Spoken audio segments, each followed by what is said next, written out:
Во државата има доволно нафта и инспекциите проверуваат по поплаките од граѓани дека дел од бензиските ограничуваат колкава количина на гориво може да се наточи.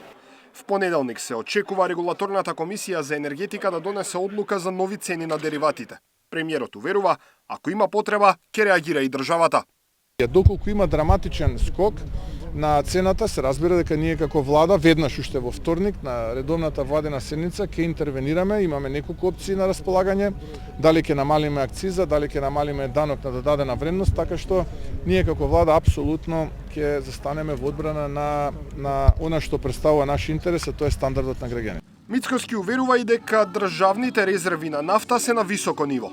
Државните резерви се отприлика над 62 дена во моментот и тоа апсолутно, зборам за вкупната дневна потрошувачка на нафта и нафтени деривати, така што апсолутно тоа не представува проблем и тие се на највисоко историско ниво што некогаш што биле, инаку согласно законот треба да постои методологија и гантограм на активности како да се дојде до 90 дена. Тоа не значи дека ние во моментот треба да имаме, туку се носи преку Министерството методологија и ние таа методологија имаме донесено и ќе дојдеме до 90 дена. Цената на нафтата на светските берзи денеска се движи околу $92 за барел.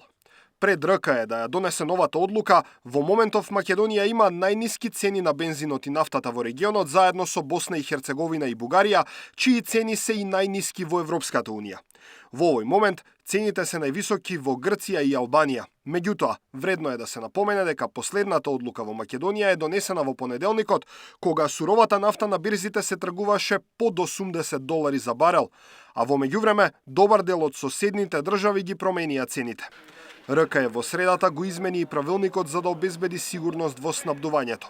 Одлука за нови цени на горивата се носи еднаш неделно, само во понеделник, а не како досега цените да можат да се менуваат секој ден, зависно од движењето на нафтата и доларот на светските берзи.